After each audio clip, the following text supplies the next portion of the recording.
වහන්සේ විසින් බලවත් ලෙස පාවිච්චි කරන ලැබූ දේවගති ඕරල් රොබර්ට් තුමා 1955 දී මිනිසෙකුට අත්දැකිය හැකි ප්‍රබලතම හාස්කම ගැන කළ දේශනාවක් මෙසේ ඔබගේ ආශිර්වාදය උදෙසා ඉදිරිපත් කරමු.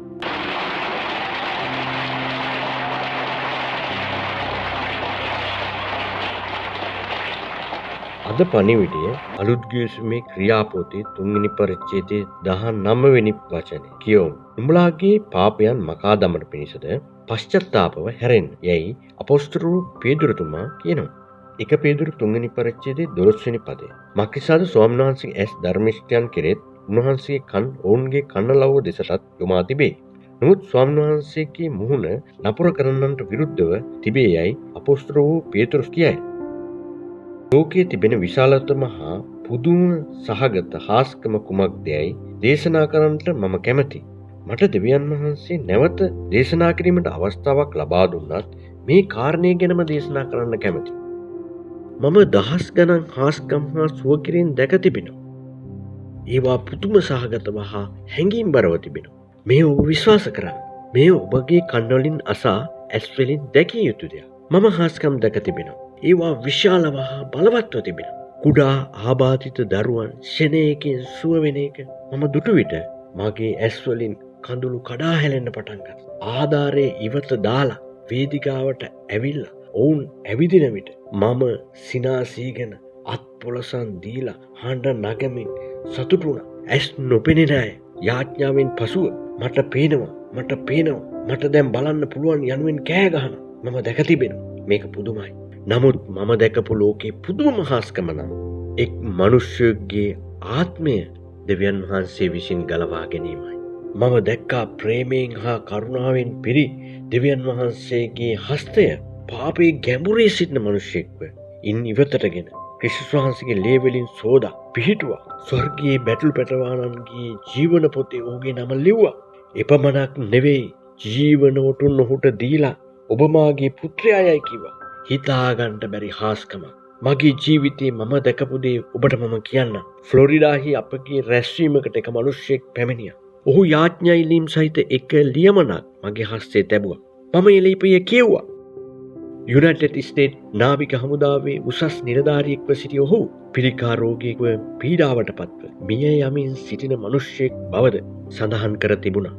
එහි මෙසේ තිබුණා. ගරු රොබර්ට්, වෛද්‍යවරු මට පැවසුවා සති කිහිපයක් පමණයි ඔබට ජීවත් විය හැක්කේ කියලා. ඔබගේ යාඥාවලින් රෝගීන් සුව වෙන බව අසා තිබෙනවා. ඒ නිසායි මම මෙහි පැමිණියේ. මේක තමයි මේ ලෝකයේ ඉතිරි වී ඇති අවසාන විශ්වාසය.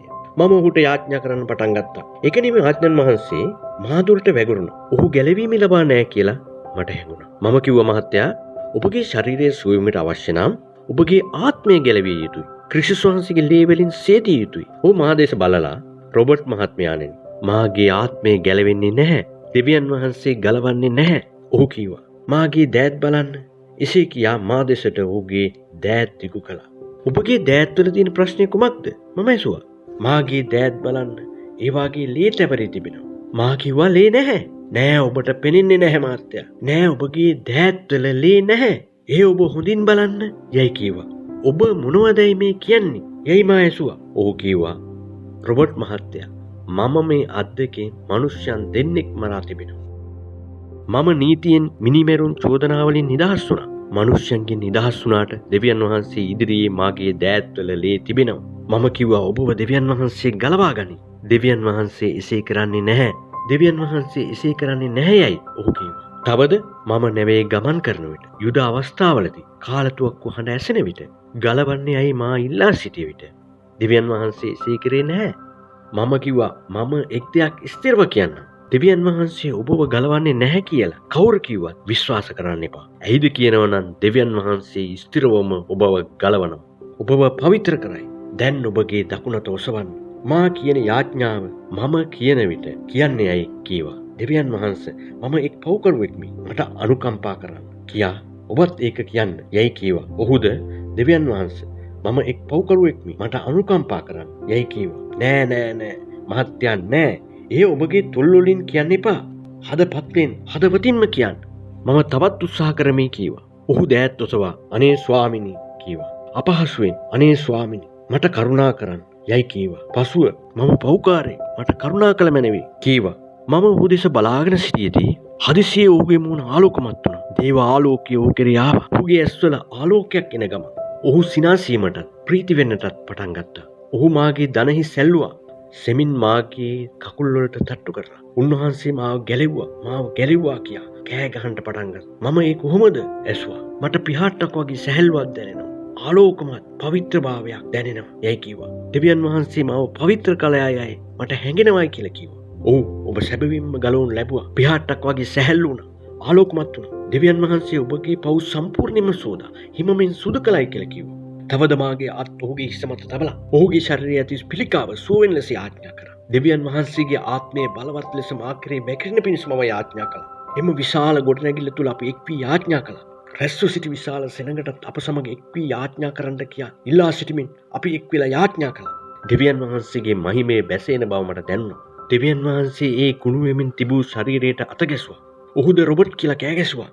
දෙවියන් වහන්සේගේ බලය මාගේ හිසේ සිට දෙපතුළු දක්වා බැසෙන වගේ මට දැනෙනවා යයි ඔහු කීවා. හරි ඔබගේ වෛද්‍යවරයා ළඟට ගිහිල්ලා ඔබගේ ශරීරය පරීක්ෂා කරලා එම වාර්තා සියල්ල ගෙනෙන්නේයි මා පැවසුවා. පසුව ඔහු එම රැස්වීමේ අවසාන දවසේ තම නාවික නිල ඇඳුම පැළඳගෙන පැමිණියා. තම පරීක්ෂණවල අවසාන නිගමනය ගෙනාවා. තවද වේදිකාවට දිවීමේ සහෝදර රොබර්ට් මට සාක්ෂිකයන්ට අවස්ථාවක් ලබා දෙන්න යයි කිව්වා. ඔහු මයික්‍රොෆෝනය අතට අරන් දහසක් මනුෂ්‍යයන් ඉදිරියේ සාක්ෂි දුන්නා. මම තමයි පිළිකා රෝගීන් මිය යමින් සිටියේ මනුෂ්‍යයා. එදා සහෝදර රොබර්ට් මා වෙනුවෙන් යාඥා කළා. මමද මගේ පව් වලට කමා කරන්න, කරුණා කරන්න කියා දෙවියන් වහන්සේට යාඥා කළා. එදා දෙවියන් වහන්සේගේ මහිමය මා පිට වැගුරුණා. මම මගේ වෛද්‍යවරුන් ළඟට ගොස් පරීක්ෂා කළා. පිළිකා රෝගේ මාගේ ශරීරයේ නැති බව වෛද්‍ය වාර්තාවල සඳහන්ව තිබෙනවා. මම සම්පූර්ණයෙන් සුවය ලැබුවා. මම ගැලවුණා. මගේ ආත්මය ගලවනු ලැබුවා යයි ඔහු කිව්වා. ඔබගේ ආත්මයේ ගැලවීම ලැබීම තමයි ලෝකයේ තිබෙන විශාලතම ආස්කම. ඇයිදයත් දෙවියන් වහන්සේගේ මුහුණ ඔබ දෙසට යොමු වෙනවා. මේ වචනේ කියනවා. දෙවියන් වහන්සේගේ ඇස් ධර්මිෂ්ඨයන් කෙරෙහි යොමු වෙමින් තිබෙනවා. උන්වහන්සේගේ කන් ඔවුන්ගේ කන්නලව් දෙසට යොමා තිබෙනවා. නපුර කරන්නන්ට ස්වාමීන් වහන්සේගේ මුහුණ විරුද්ධව තිබෙනවා. ප්‍රේමවන්තයනි, දෙවියන් වහන්සේගේ මුහුණ ඔබට විරුද්ධව තිබෙන තුරු ඔබට වර්ධනය විය නොහැකි. නමුත් ඔබ දෙවියන් වහන්සේ වෙතට පැමිණෙන විට ඔබගේ පාපයන් ප්‍රකාශ කරලා පසුතැවිලි වෙන විට උන්වහන්සේ ඔබව පාපයෙන් ගලවනවා. මේක තමා ලෝකයේ තිබෙන විශාලතම හාස්කම. දෙවියන් වහන්සේට ඔබගේ හදවතේ ඉඩ දෙන විට දෙවියන් වහන්සේගේ මුහුණ ඔබ දෙසට යොමු වෙන විට ඔබ සඵල වෙන්න පටන් ගන්නවා. දෙවියන් වහන්සේ ඔබ සමග එනවා. දෙවියන් වහන්සේ මනුෂ්‍යගේ ආත්මය ගලවන එක තමයි ලෝකයේ විශාලතම හාස්කම. ඇයිදයත් දෙවියන් වහන්සේම එක් එක් පාපයන් ඉවත් කර එක් එක් පාපයන් හා ඒ ක්‍රියාවන් උන්වහන්සේ අයින් කරනවා. ඒ වගේම මතක පොතේ තියෙන පාපයන් ඉවත් කරනවා.